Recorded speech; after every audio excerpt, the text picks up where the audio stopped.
तो अपन मंगलाचरण करें। आप सबको मेरी आवाज बराबर आ रही है?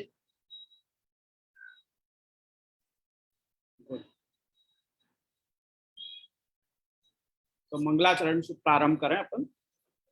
जिनके भी हो सके वो अपने अपने वीडियोस चालू रखियो।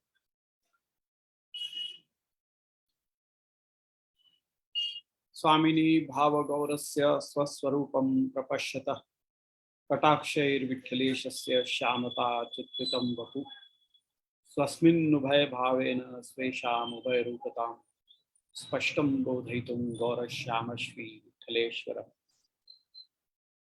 सौन्दर्यं निजरुद्धतं प्रकटितं श्रीगूढभावात्मकं पुंरूपं च पुनस्तदन्तर्गतं प्राविविशत्स्वप्रिये संश्लिष्टावुभयोर्बभौ रसमयः कृष्णो हि यत्साक्षिकं रूपं तत्त्वतयात्मकं परमभिधेयं सदा वल्लभं श्रीवल्लभप्रतिनिधिं तेजोराशिं दयार्णवं गुणातीतं गुणनिधिं श्रीगोपीनाथमाश्रये सायं कुञ्जालयस्थासनमुपविलसत्स्वर्णपात्रं सुधौतं राजद्यज्ञोपवीतं परितन्वसनं गौरमं भोजवक्त्रं प्राणानायम्यनासापुटनिहितकरं कर्णराजद्विमुक्तं वन्देर्धून्मिलिताक्षं मृगमदतिलकं विठ्ठलेशं सुकेशं। तो जैसे कि अपन ने पिछले सप्ताह ये ग्रंथ को इंट्रोडक्शन देखो और आज अपन टीका से प्रारंभ करेंगे। अपन टीका ले रहे हैं श्री गोपीश जी की। मैं उम्मीद करूं कि आप सबन के पास में पीडीएफ या फिजिकल कॉपी होगी, वो अपने सामने रखियो और पंक्ति के ऊपर मैं आप लोगों को यहाँ पे संस्कृत जो टेक्स्ट है वो ही खाली शेयर करूंगा। मेरे पास जो है वो आप लोग फिर बाद में अपने के साथ में अपने फोन पे अपने जो भी है आपके पास कॉपी, टेक्स्ट कॉपी है या फिर पीडीएफ कॉपी है, वहाँ के साथ में आप लोग देख लीजिए। तो अपन प्रारंभ करें। स्क्रीन शेयर कर दूं। तो ये है श्री गोपीश जी विरचित विवृति। आप लोगों को अगर आवाज में जरा भी तकलीफ आ रही हो ना तो मेरे को आप लोग पॉइंट आउट करियो, तो मैं कुछ ना कुछ यहाँ तो मेरे को कछु करवे को जैसे होगा तो मैं जरूर कर दूंगा। तो विवेक धैर्याश्रय श्री गोपीश विवृत्ति को इंट्रोडक्शन तो अपन को सब हो ही चुको है, या तो अपन सीधे ग्रंथ सु मंगलाचरण सु प्रारंभ करें। अब मंगलाचरण में श्री गोपीश जी क्या विनती कर रहे हैं वो देखें।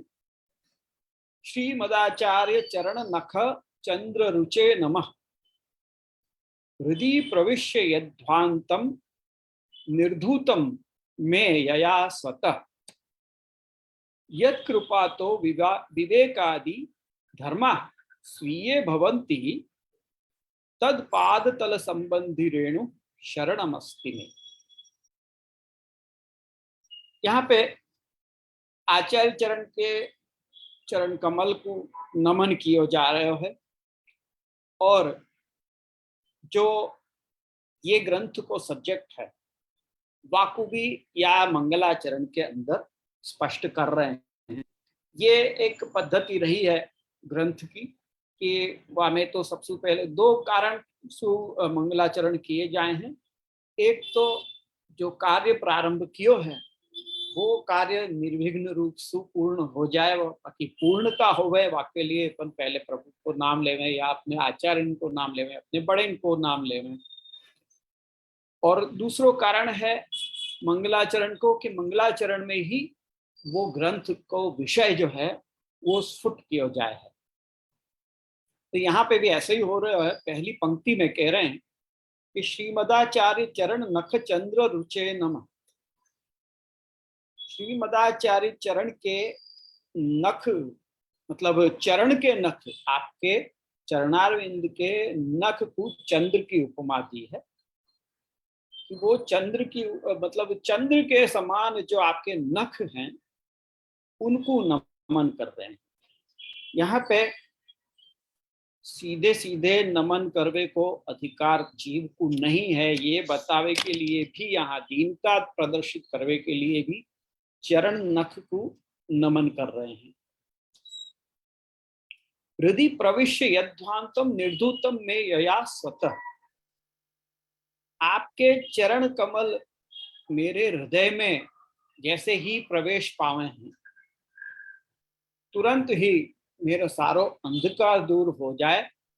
जैसे कि चंद्रमा के उदय होवे से रात्रि को अंधकार दूर हो जाए है, वैसे मेरे हृदय में रहे हुए जो अज्ञान रूपी अंधकार है वो आपके चरण कमल के प्रवेश से, यानी कि मैं जब आपके चरण कमल को ध्यान करूं तो मेरे हृदय में आपके चरणारविंद को स्मरण होवे है और वासु आप मेरे जो अज्ञान रूपी अंधकार है वो स्वतः ही दूर हो जाए, अपने आप ही दूर हो जाए। यह ध्वांतम, ध्वांतम को मतलब है अंधकार, निर्धूतम में यया स्वतः मतलब निर्मूल हो जाए है अंधकार स्वतः, यानी मेरे को अपनी तरफ से कोई प्रयत्न नहीं करना पड़े। आपकी कृपा इतनी है कि आपके चरणारविंद के प्रवेश मात्र से मेरे सारो अंधकार दूर हो जाए। बाहर से बहुत आवाज आ रही है, या तो मैं थोड़ा वो खिड़की बंद करके आऊं, आप लोगों को डिस्टर्बेंस बहुत होगा नहीं तो।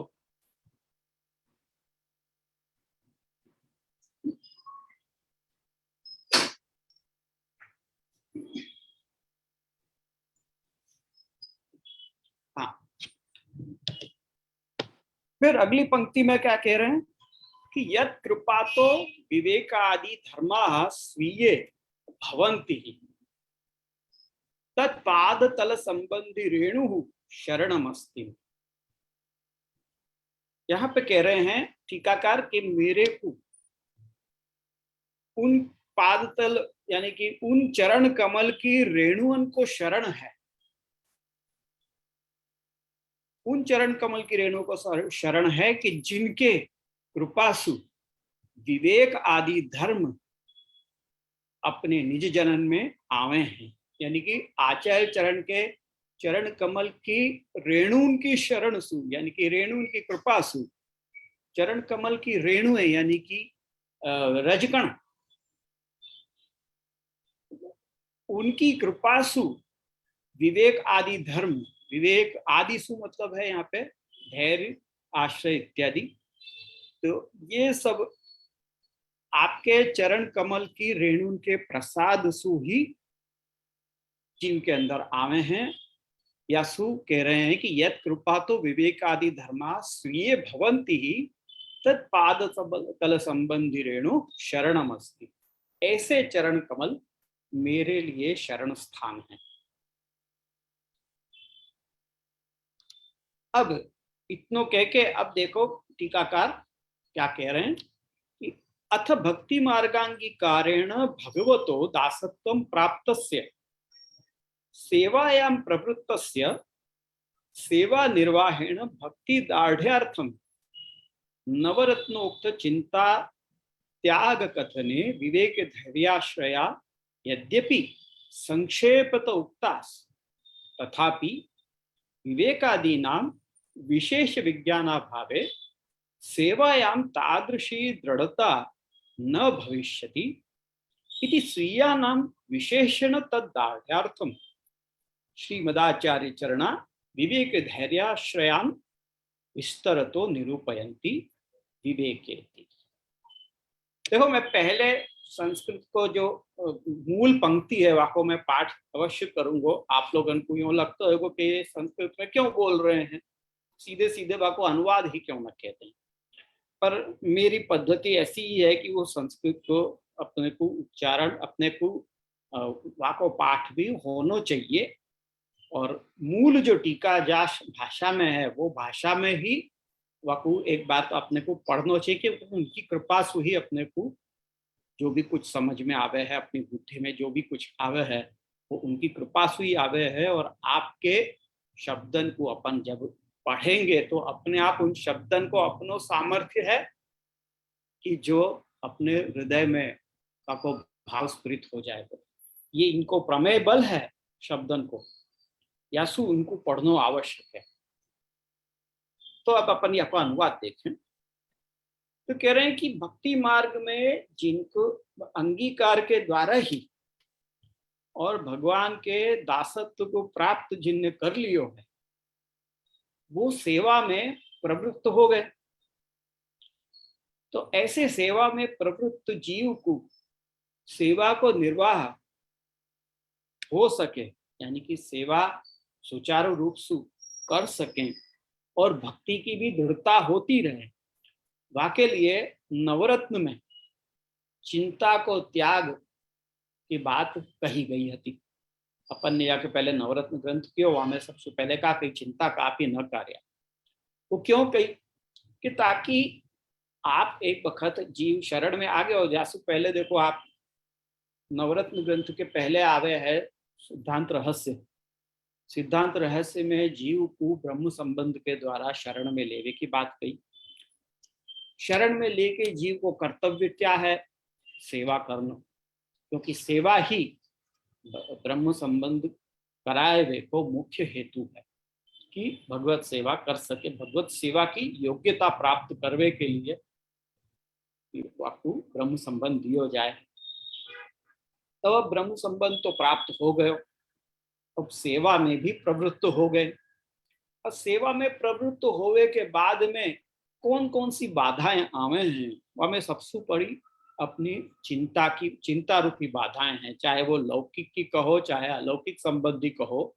चिंताएं जीव को सबसे बड़ी बाधा उत्पन्न करें, या सु वाको निर्वाह सेवा में हो सके इन बाधाओं को बाजू में हटा के ऐसे वाको सेवा को निर्वाह हो सके, वाके लिए नवरत्न ग्रंथ में चिंता के त्याग की बात कही गई। और साथ ही साथ विवेक धैर्य आश्रय इत्यादि भी कहे गए। वहां पे विवेक क्या बताया गया तो तथैव तस्य लीलेति मत्वा चिंतां धृतं त्यजेत, तो वैसे ही आश्रय को भी बात कही गई थी। तो वो सब वहां पे शॉर्ट में कही दी गई थी। तथापि वो कह रहे हैं कि यद्यपि संक्षेपेण उक्ता तथापि विवेकादीनां विशेष विज्ञानाभावे सेवायां तादृशी दृढ़ता न भविष्यति।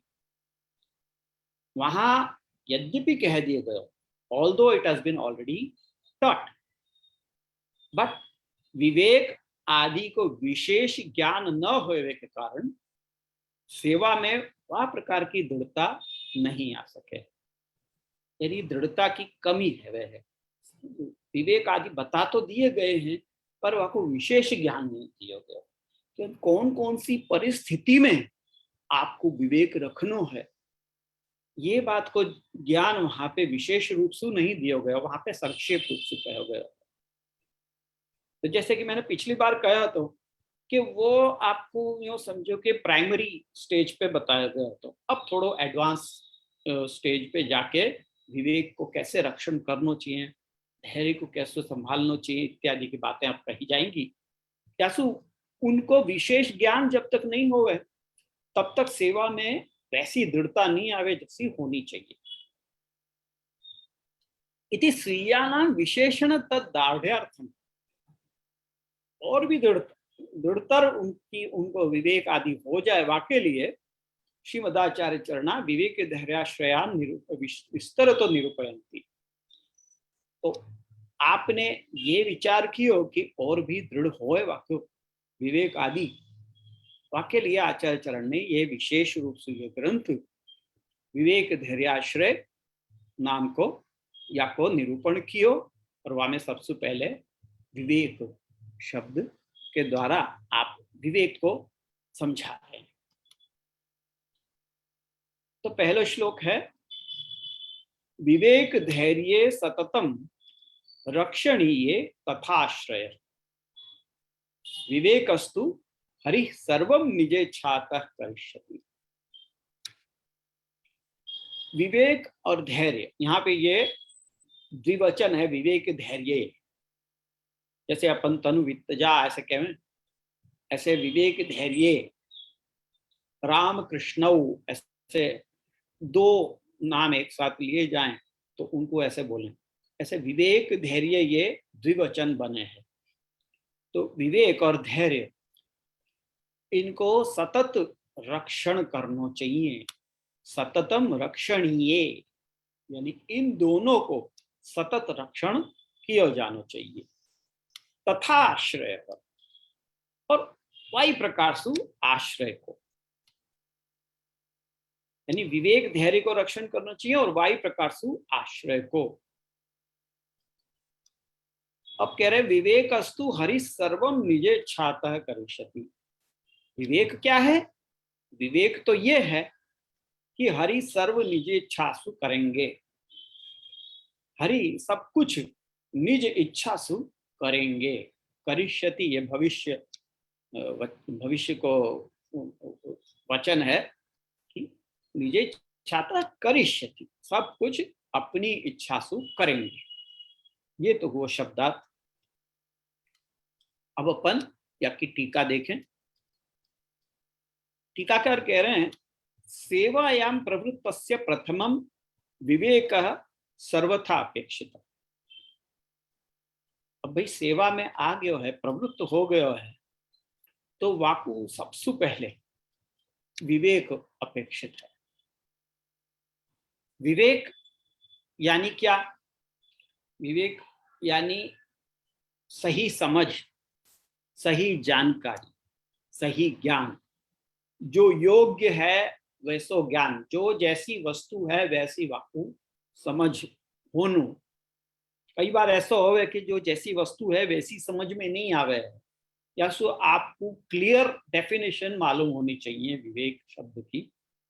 तो यहाँ पे विवेक उस शब्द को क्या डेफिनेशन है वो अपन, या मैं पहले ही ये पैराग्राफ में अपन देखेंगे। तो कह रहे हैं कि सबसे पहले तो विवेक अपेक्षित है, सर्वथा अपेक्षित है, यानी सबसे अधिक जरूरी है विवेक। ततो धैर्य, वासु का होगा धैर्य मिलेगा। एतद्वय सिद्ध्यर्थम आश्रयम इति आश्रयश्च इति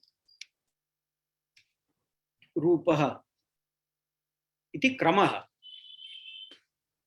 तो कह रहे हैं कि ये सबसे पहले विवेक अपेक्षित है और वासु क्या होवे? धैर्य होवे।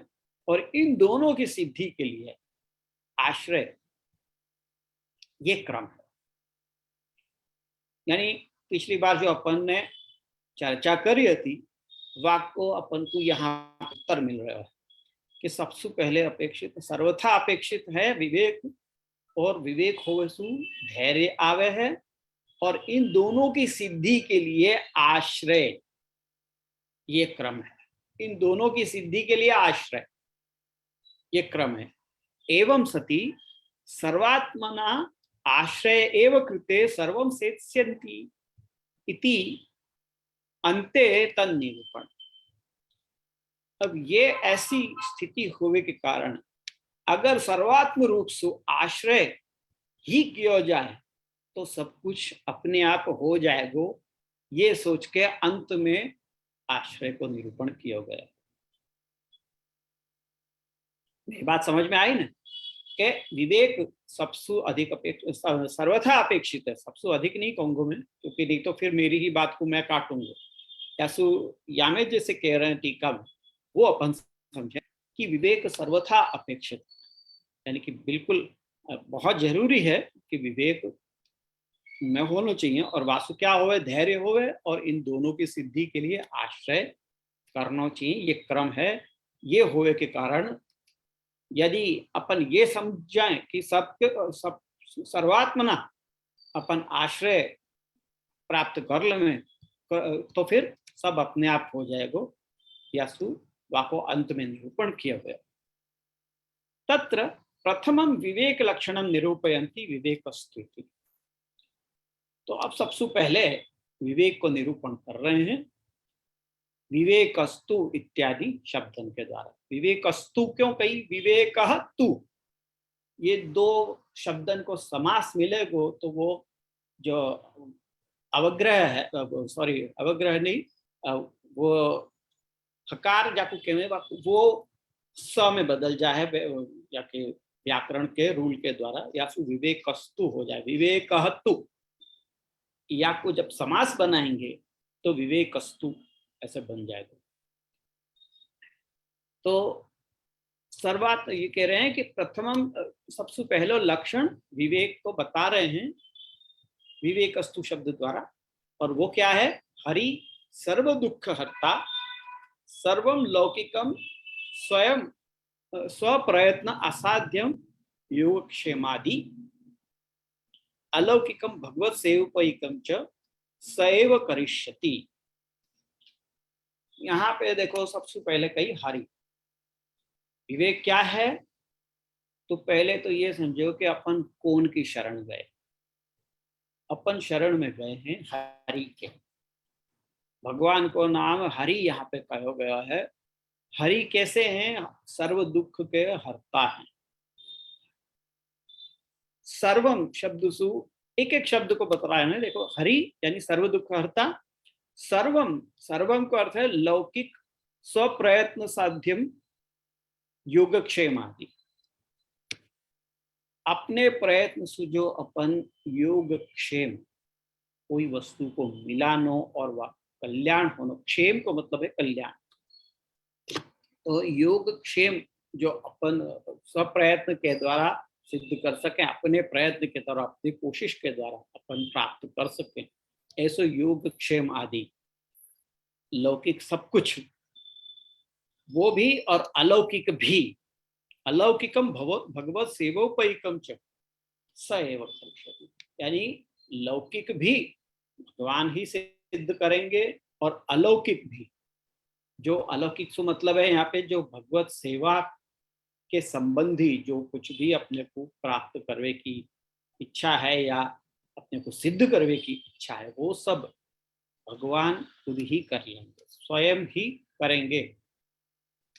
कुछ करवे की जरूरत नहीं है, कुछ केवे की जरूरत नहीं, कुछ प्रार्थना की जरूरत नहीं, वो सब बातें आगे आएंगी ही। पर यहाँ पे विवेक ये समझना है कि सब कुछ हरि स्वयं करेंगे, न तो सेवां विहाय स्वप्रयत्नादिकम कर्तव्यमिति प्रथमो विवेक।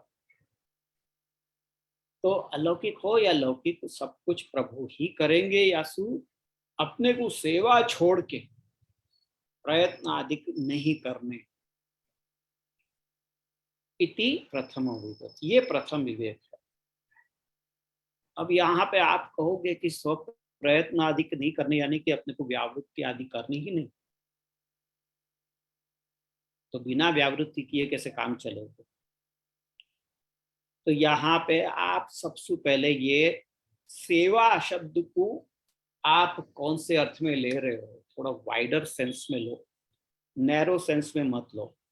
नैरो सेंस ये होएगा कि सेवा करना यानी प्रभु के स्वरूप को सामने पधरा के अपन उनको स्नान श्रृंगार भोग धरनो इत्यादि जो कुछ भी उपचार करें हैं वो आपको ही आप सेवा कहोगे, ओढ़ानो जगानो वगैरह वगैरह, यही सबको आप सेवा कहोगे। सेवा को मतलब वो नहीं है। सेवा यानी आप जीवन, आप में जो जीवन में आप जो कुछ भी कर रहे हो वो भगवत आज्ञा मान के आप जब करवे लग जाओगे तो वो आप जो कुछ भी करोगे वो सब कुछ सेवा ही बन जाएगी।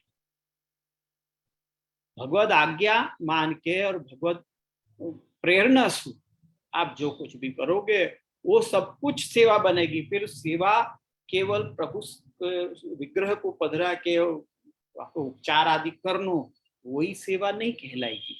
सेवा को मतलब है जीवन ही, आपको लाइफस्टाइल सेवा है,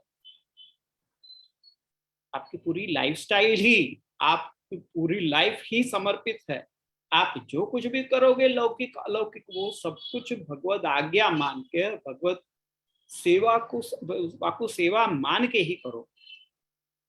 तो स्वप्रयत्न अधिकम न कर्तव्यम, यानी फिर सेवा छोड़ के आपको सब प्रयत्न अधिक नहीं करने हैं। या को मतलब ये भयो कि जो कुछ भी आप सुख प्रभु करवा रहे हैं वो आप करो, स्व प्रयत्न अधिक वाक्य आपको अलग सुख करने की जरूरत नहीं है। आप जो कुछ भी प्रयत्न आदि भी करोगे तो वो भी भगवत आज्ञा मान के करो। अपन जहां अपने सुख के लिए अपने सुविधा के लिए कुछ भी करवे जाए तो वो सेवा को छोड़ के अपन प्रयत्न कर रहे हैं ये हो। पर जब वाइड वस्तु को आप एक दूसरे एंगल से देखते हुए करना है आपको सब कुछ वही, जैसे लौकिक में प्रवाही या दूसरे अन्य जीव कर रहे हैं आपको वही सब करना है। लेकिन आपको जो वाकु देखने को तरीका है वाकु बदलना है, आपको पर्सपेक्टिव बदलना है। आपको ये सोच के करना है कि ये भगवत सेवा है, भगवत आज्ञा है। ये सोच के आप लौकिक कार्य भी करोगे, यहाँ तक कि आप घर में सो रहे हो वो भी एक सेवा को ही अंग बन जाएगा। तो जो कुछ भी आपको करना है वो आप सेवा समझ के ही करोगे। तो ये वही बात यहाँ पे कह रहे हैं कि सेवा विहाय स्वप्रयत्नादिकम न कर्तव्यम इति प्रथम विवेक। तो सेवा को छोड़ के स्वप्रयत्नादि करनो वो नहीं करना चाहिए, ये प्रथम विवेक है। अब कह रहे हैं कि यथा सर्वेशम अपनी दुख हरता स एव। क्यों? क्योंकि हरि शब्द दिया गया है। आप कौन की सेवा कर रहे हो? हरि की। हरि सबके दुख हरण करने के लिए ही उनको नाम हरि रखोगे। हरि आपको गजेंद्र मोक्ष की याद दिलाएगा कि हर प्रकार के दुखन को दूर करने को सामर्थ्य भगवान में है। यासु भगवान को नाम हरि कहो गया है। तो सबके हरता, दुख के हरता वही है। मम तो अंगीकृत से अपेक्षितम करिष्यत्येव इति विचारेण इति विश्वासेन सेवैव कार्य न तु प्रयत्नादिकम। यानी ये मन में समझना चाहिए कि मैं के प्रभु अपने अंगीकृत जो भी कुछ अपेक्षित है वो स्वयं वो प्रभु करेंगे ही, यह विश्वास के साथ मुझको तो केवल सेवा ही करनी है, न अपने प्रयत्नाधिक नहीं करने हैं। आपको अभी के जो जमाना अभी को समय बहुत अलग है, अब लोगों की सोच बहुत अलग है। परंतु आप लोगों ने अपने पितांशु, अपने दादांशु या बड़ेंशु सुनी होगी कि पहले के समय में ऐसे घर के नौकर हुआ करते थे कि जो सब कुछ मालिक के ऊपर ही छोड़ देते थे, उनको सब कुछ मालिक ही करते थे और वो और कुछ नहीं करते थे मालिक की सेवा छोड़ के। ऐसे पहले के नौकर आदि भी पहले होते थे लोगों के घर में, उनको भी घर के सदस्य के समान ही मानो जाते होते और उनको भी ऐसे ही आदर सम्मान दिए जाते होते। आजकल तो ऐसी बात नहीं हो गए है, या अभी की पीढ़ी के लोग ये बात को खाली सुने हैं, सुनी होगी, उनने कभी अनुभव नहीं किया होगा। पर जिनने अनुभव किया है उनको जरूर याद होगा ये बात कि ऐसे होते थे। तो जैसे वो होते थे ऐसे ही अपने को प्रभु के साथ में प्रभु की सेवा समझ के ही सारे कार्य करने हैं। तो हमें अपनों मेरे लिए, मेरे सुख के लिए या मेरे परिवार के सुख के लिए ये सोच न रखते हुए बस अपने, जैसे गीता में कहा गया है कि अपनो कर्म करना है और वाकई फल के बारे में नहीं सोचना है, तो वो ही करेंगे ना। वो अपने को दूसरों को ही प्रयत्न करने की आवश्यकता नहीं। तत्करणे बाहिर्मुख्यं सेवा प्रतिबंधात्वादिकं भवति इति एतदेव चिंता कापी इति श्लोके निरूपितम नवरत्न।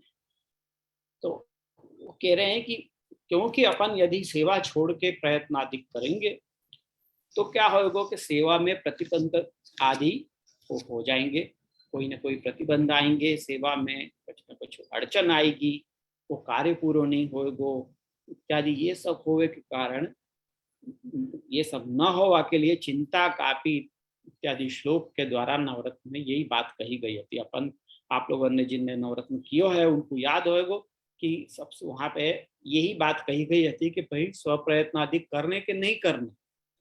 तो वहां यही बात आई थी कि सेवा को छोड़ के स्वप्रयत्न अधिक नहीं करने हैं क्योंकि वो सब करवे जाओ तो अपने को बहिर्मुखता को दोष लगे है और सेवा में प्रतिबंध भी आवे है। तो यासु चिंता नहीं करनी है। तो इतनो कह के अकेले शंका उठा रहे हैं टीकाकार के ननु, जहां पे भी ननु शब्द आए वहां आप समझो कि वहां कोई ना कोई शंका उठाई गई है।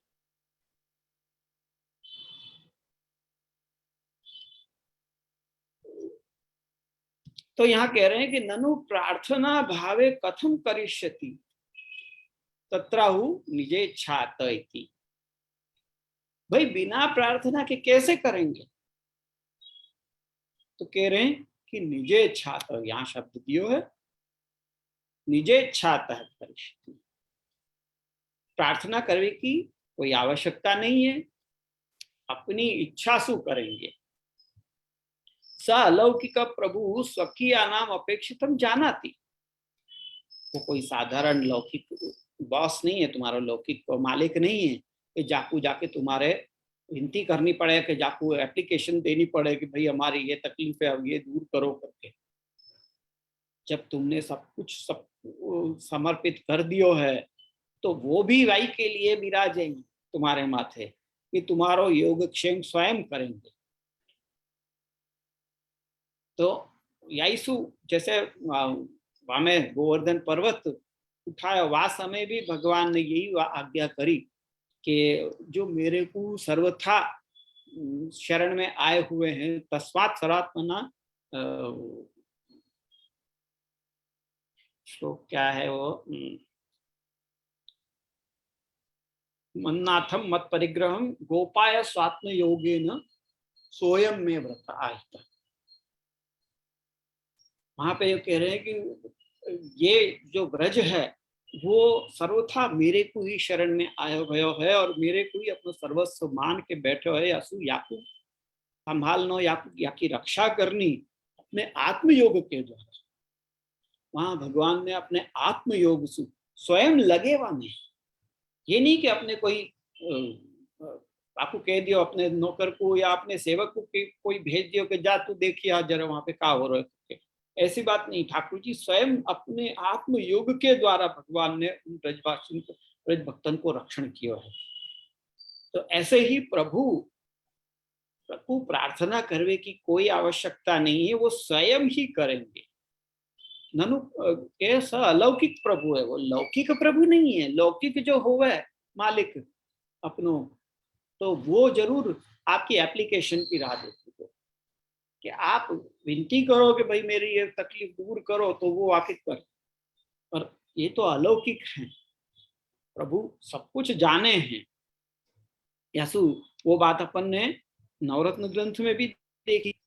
तो स्वकीय नाम अपेक्षितम जानाति, वो अपने जो जीव हैं उनको अपेक्षित वो अच्छी तरह से जाने हैं।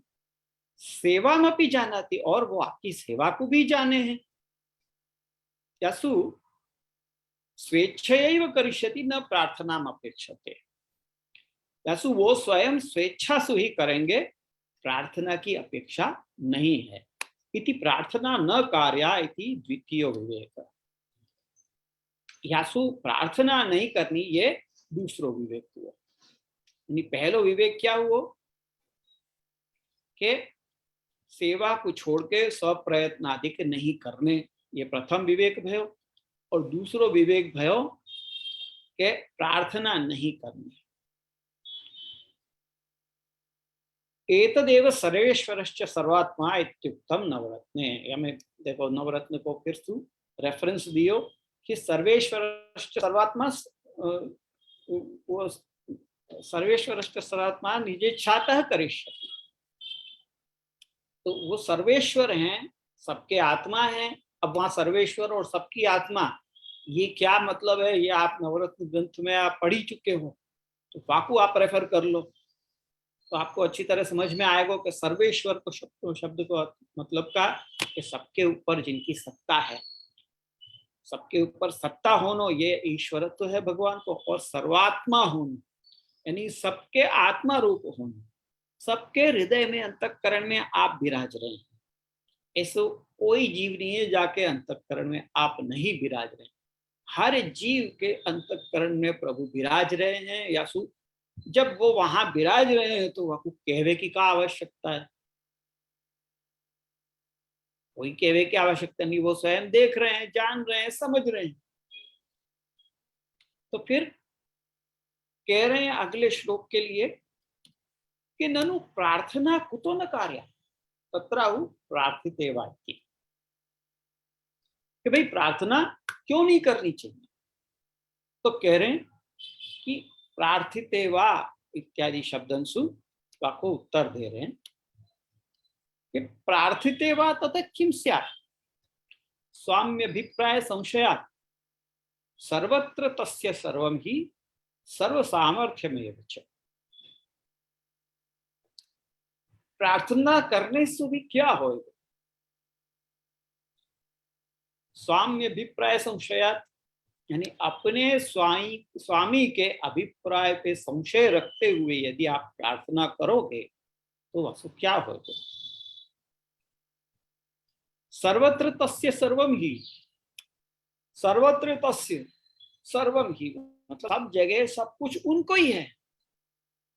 सर्व सामर्थ्य में वचन, और आपको सर्व सामर्थ्य भी है। आपको सब कुछ सामर्थ्य है, सब कुछ करवे तो सामर्थ्य है, तो फिर प्रार्थना करवे तो क्या होगा? ये दूसरे श्लोक को अर्थ भय कह रहे हैं कृते भी प्रार्थने किम स्याद न किमपि। यदि आपने प्रार्थना करी भी तो वह क्या होगा? कुछ भी नहीं होगा, ये अर्थ है। न किमपि क्यों भाई? तत्र हेतु स्वाम्यभिप्राय संशयात्, यानी स्वामी के अभिप्राय में संशय रख के यदि आप प्रार्थना करोगे तो क्या होगा? उल्टा स्वामी को नाराज कर दोगे आप।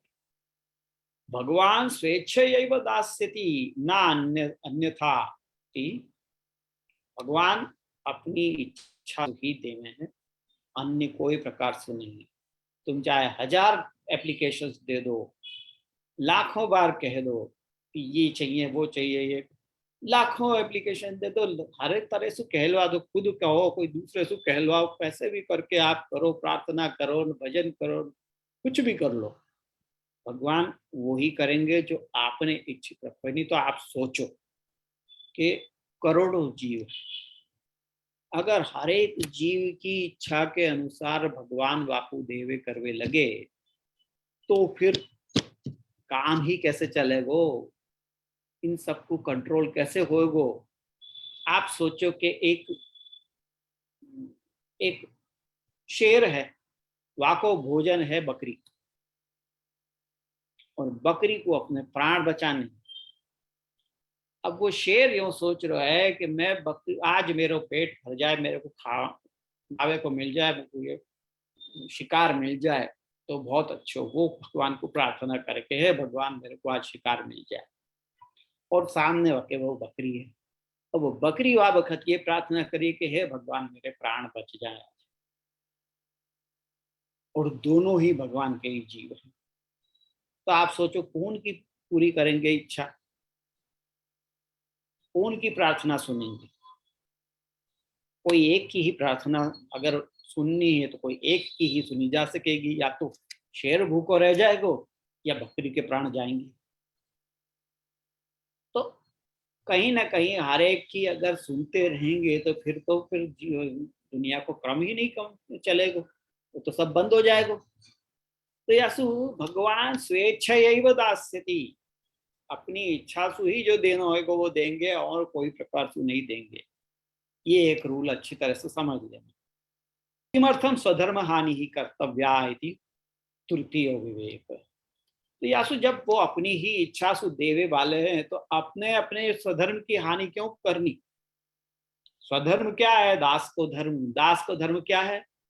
कि अपने स्वामी पे विश्वास रखना, कोई संशय नहीं करना।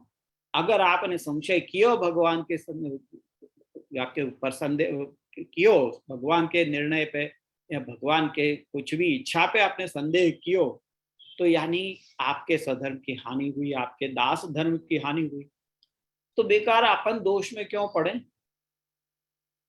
ये प्रार्थना करके, प्रार्थना करवे तो यही दर्शाया जाएगा ना कि आपको अपने स्वामी के अभिप्राय पे शंका है, आपको कोई शंका है, या सु आपको अपने स्वधर्म की हानि नहीं करते हुए प्रार्थना करनी ही नहीं है। किंच, और भी आगे बता रहे हैं, स्वस्य प्रयत्न करने भी भगवान से न दास्यति तदा प्रतिबंध आदिना तन्न सेत्स्यति। अगर आपने प्रयत्न कियो भी और भगवान ने नहीं दियो तो क्या होगा? तदा प्रतिबंध आदिना तन्न सेत्स्यति, प्रतिबंध आदि डाल देंगे भगवान और वो काम तो होगा ही नहीं।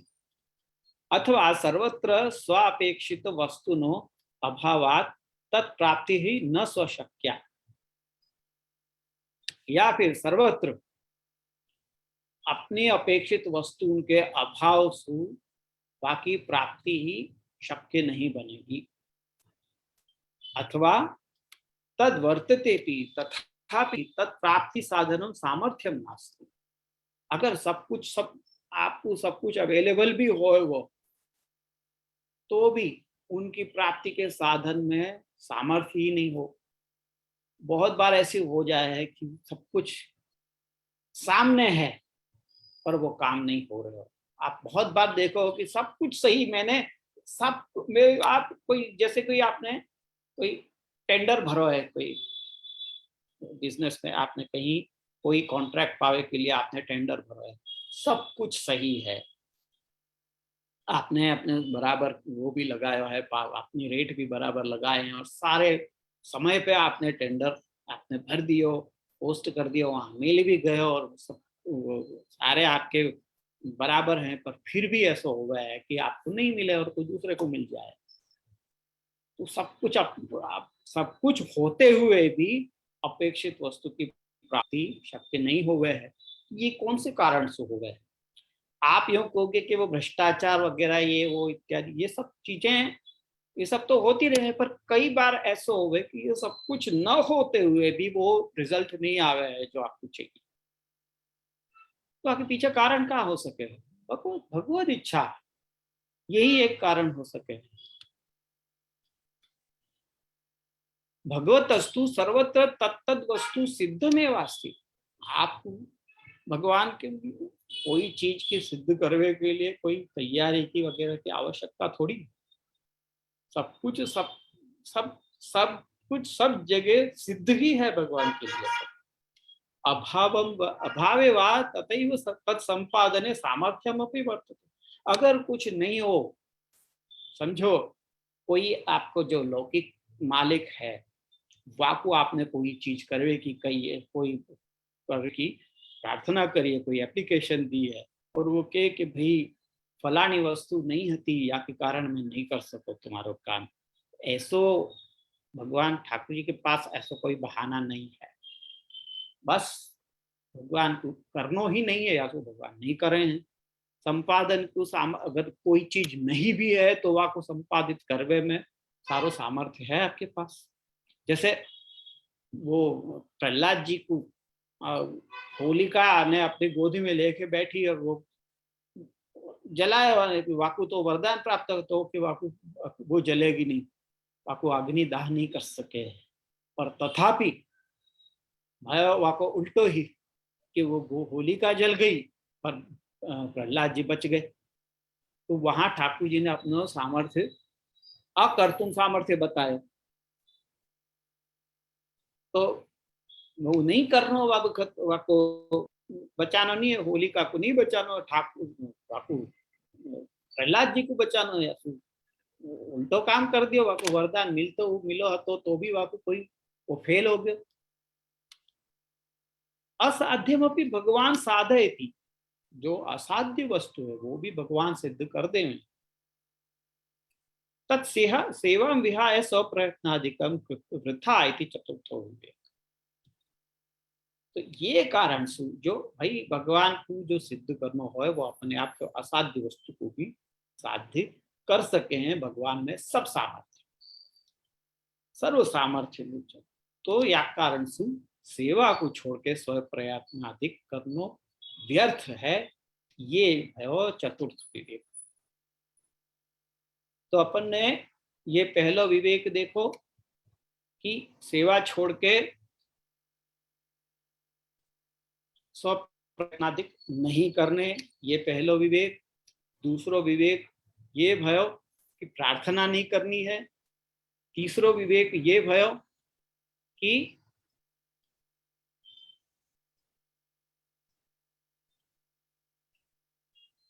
स्वधर्म की हानि नहीं करनी, ये तृतीय विवेक भयो।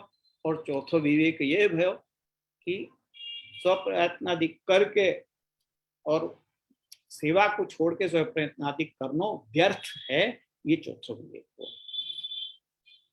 तमेव निरूपयन्ति सर्वत्रेति, कोई बात को यहाँ पे आगे निरूपण कर रहे हैं कि सर्वत्र इत्यादि शब्द के द्वारा।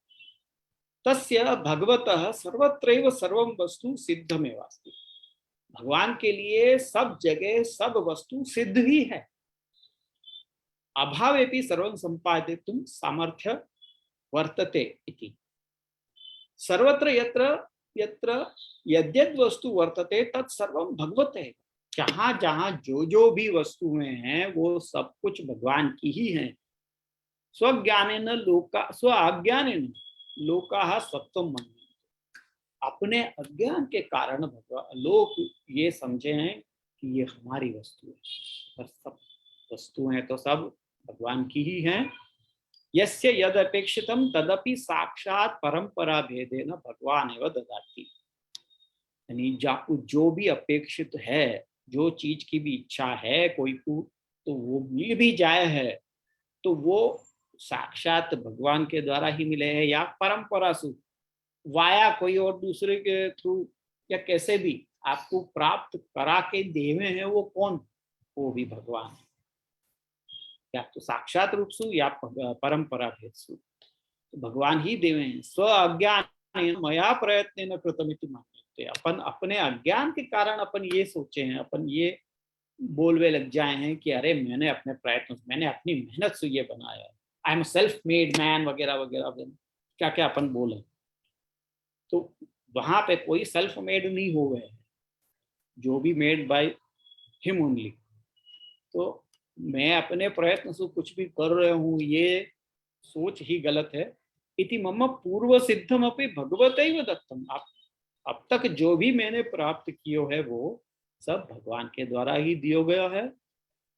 सांप्रतम तदंगीकृतस्य तु दास्यत्येव, अभी भी क्योंकि अंगीकृत कियो हुआ है, या सो भगवान ही दास्य देंगे ही, दास्यत्येव इति निश्चयेन सेवैव कर्तव्या न प्रार्थना इति भाव सूचित। तो या कारण से अपने को सेवा ही करनी चाहिए, सेवा छोड़ के प्रार्थना भी करवे नहीं बैठना चाहिए, इति ये भाव यहाँ पे सूचित हो रहे हैं। तो अब आप लोग कहो कि यहाँ पे आपको अब तक में कोई शंका आदि है? मेरे ख्याल से आज अपन यहीं पे रखें, 2 श्लोक तो अपन ने कर लिए हैं, और फिर ऐसा होगा तो आपके कुछ प्रश्न है तो उनके ऊपर अभी अपन विचार कर लेंगे। मैं आप लोगों को अनम्यूट करूं।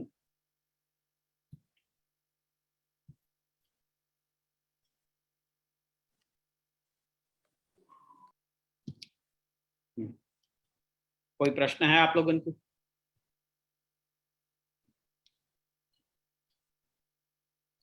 हैंड रेस करके प्रश्न करियो।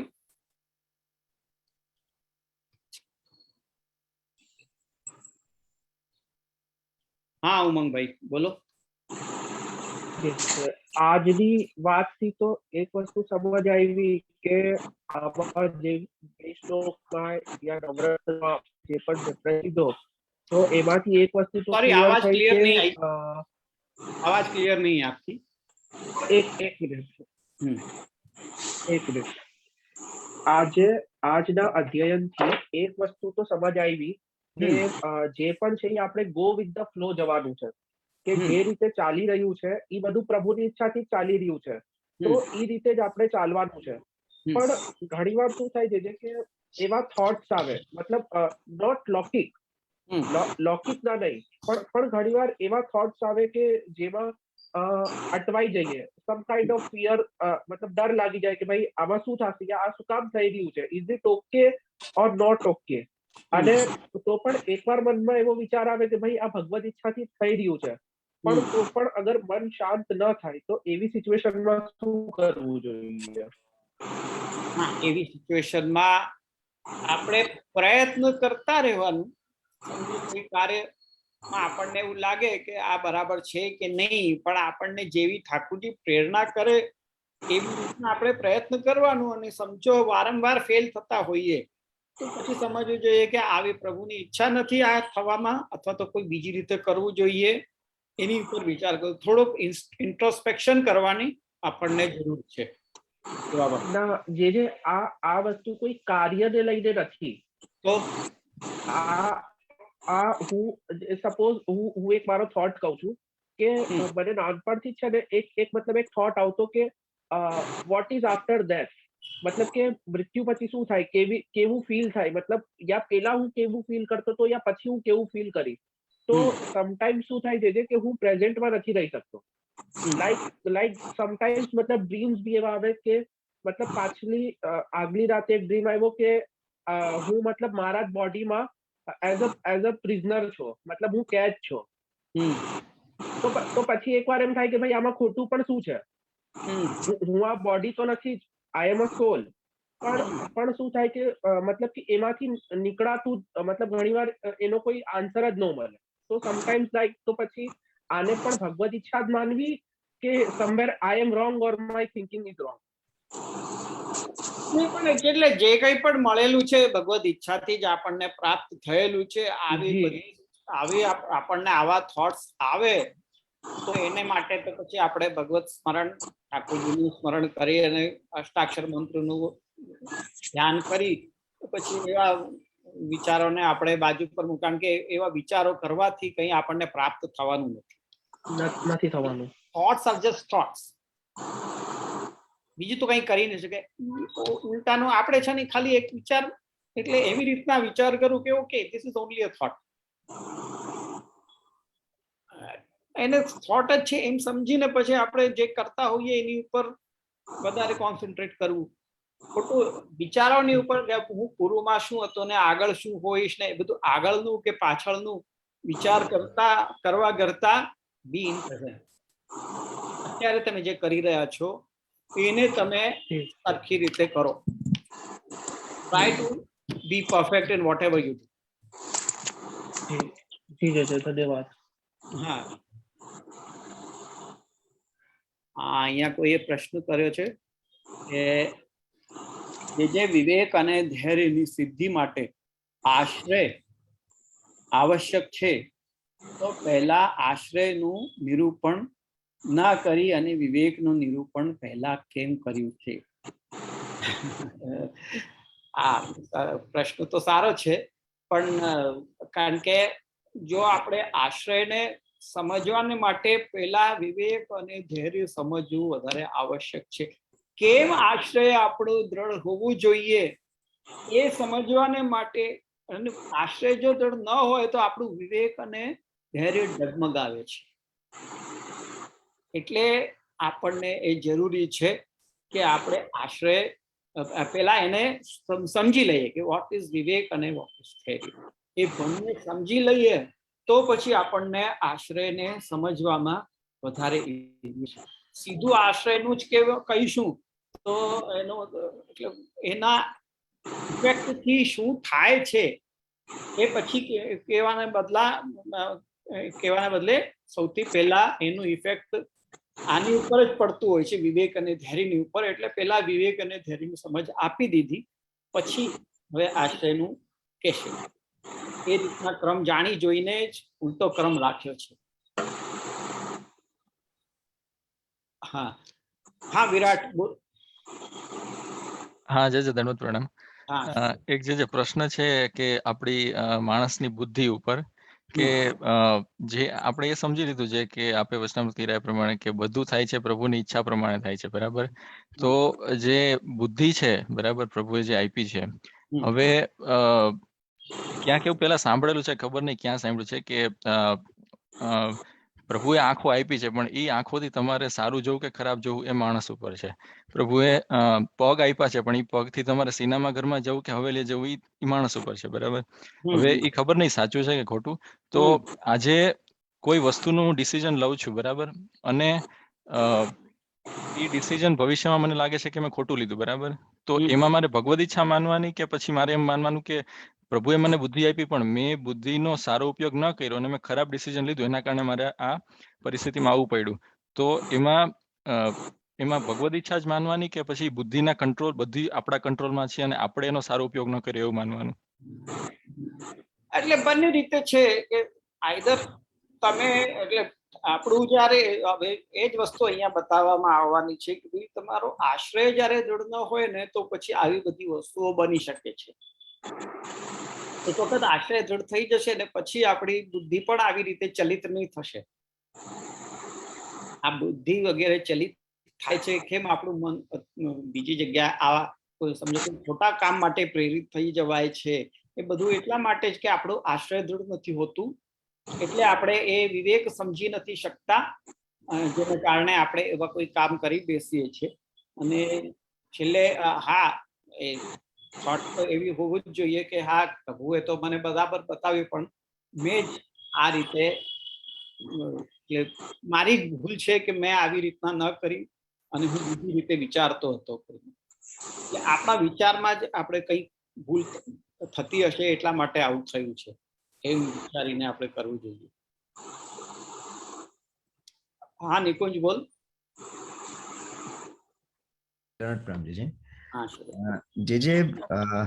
પ્રશ્ન એવો કે જ્યારે બ્રહ્મ સંબંધ લીધો ત્યારે તો મેં ઠાકોરજીને મારું સર્વ સમર્પણ કરી દીધેલું છે અને ત્યારે જ એ વખતે જે પણ મારું કઈ થશે એ હરી ઈચ્છાથી થશે.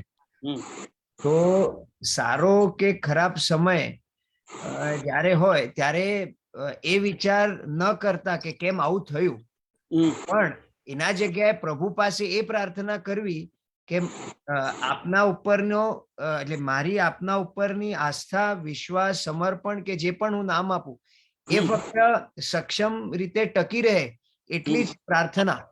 આટલી તો આટલું પ્રદર્શિત કરવું એ તો એક વૈષ્ણવની દીનતા થશે જે આ માંગવું નહીં કહેવાય. એ તો બિલકુલ એવી પ્રાર્થનાથી અહીંયા અપેક્ષિત એ જ છે કે આવી પ્રાર્થના નહીં પણ એટલે એક્સપેક્ટિંગ સમથિંગ ઇન રિટર્ન. હા, expecting something for yourself in return. That પ્રાર્થના should not be there. Rather આ પ્રાર્થના તો ઓફકોર્સ આપણે બધા જ કરી શકીએ અને કરવી જ જોઈએ કે આપણી બુદ્ધિ એવી રહે કે આપણો આશ્રય ન છૂટે, ભલે કેવી પણ પરિસ્થિતિ આવે. આપણને બી નો કે આપણે જગતમાં આવ્યા છીએ તો આપણે ભોગવવા માટે જ આવ્યા છીએ. જેમ કીધું ને કે ભગવાન બધા પ્રકારના ભોગ આપણા થ્રુ ભોગવે છે. ઠાકુરજીએ આપણી જીવની સૃષ્ટિ રચના જ એના માટે કરી છે કે બધા પ્રકારના ભોગ ભોગવવા અને સારા ખોટા બધી જ જાતના રસોનો ભોગ કરવાને માટે પ્રભુ આપણને ઇન્સ્ટ્રુમેન્ટ બનાવ્યું છે. પ્રભુ આપણે એમ સમજીએ છીએ કે આપણે ભોગવી રહ્યા છીએ પણ એકચ્યુઅલી આપણે નથી ભોગવી રહ્યા, એ તો પ્રભુ જ ભોગી લઈ રહ્યા છે, એનો આનંદ લઈ રહ્યા છે. જેમ આપણે જેમ કઠપુતલી ની રમત હોય આપણે જોતા હોઈએ તો એમાં કઠપુતલી પોતે કઈ પોતાના માટે કરતી નથી, તો જેમ નચાવવામાં આવે છે એવી રીતે નાચે છે. એનામાં પોતાનું તો કઈ સામર્થ્ય જ નથી હોતો. જો ઉપરથી નચાવવાનું આંગળીઓ હલવાનું બંધ થઈ જાય તો એ કઠપુતલી કઈ કરી શકશે નહીં. સિમિલરલી જીવ પણ પોતે કઈ પોતાની રીતે કઈ કરી શકવાનું સામર્થ્ય જ નથી. એટલે બસ એવી પણ પરિસ્થિતિ હોય આપણી આશ્રય પ્રભુમાંથી હટે નહીં એટલી પ્રાર્થના તો અવશ્ય કરી શકાય છે, એમાં કોઈ દોષ નથી. જે આમાં હજુ એક છે ને કે ન જાણ્યું જાનકી નાથે શું થવાનું છે, શું કાલે થવાનું છે. મીનિંગ અત્યારે ભલે એ વસ્તુ મારા બુદ્ધિના દ્રષ્ટિકોણથી કે મારા હોરાઇઝન થી it may be bad, it may be good. There may be something better or something bad which may be coming which I may not be knowing. હા, એમ કે છે ને કે સોળીનો ઘા સોયથી પૂરો થયો, એવી પણ પરિસ્થિતિ હોઈ શકે છે. We don't know, V never નો કે આપણે શું માંથી ગુજરવાના હતા કે જે કરીને આપણને આમાંથી પૂરું થયું આપણું. વી નેવર નો કે આપણે શેમાંથી બચ્યા છીએ. એટલે આવો વિચાર નહીં કરવો.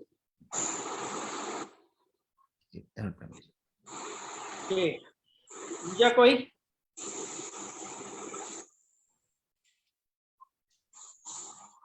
तो ठीक है, फिर आज अपन यहाँ रखें.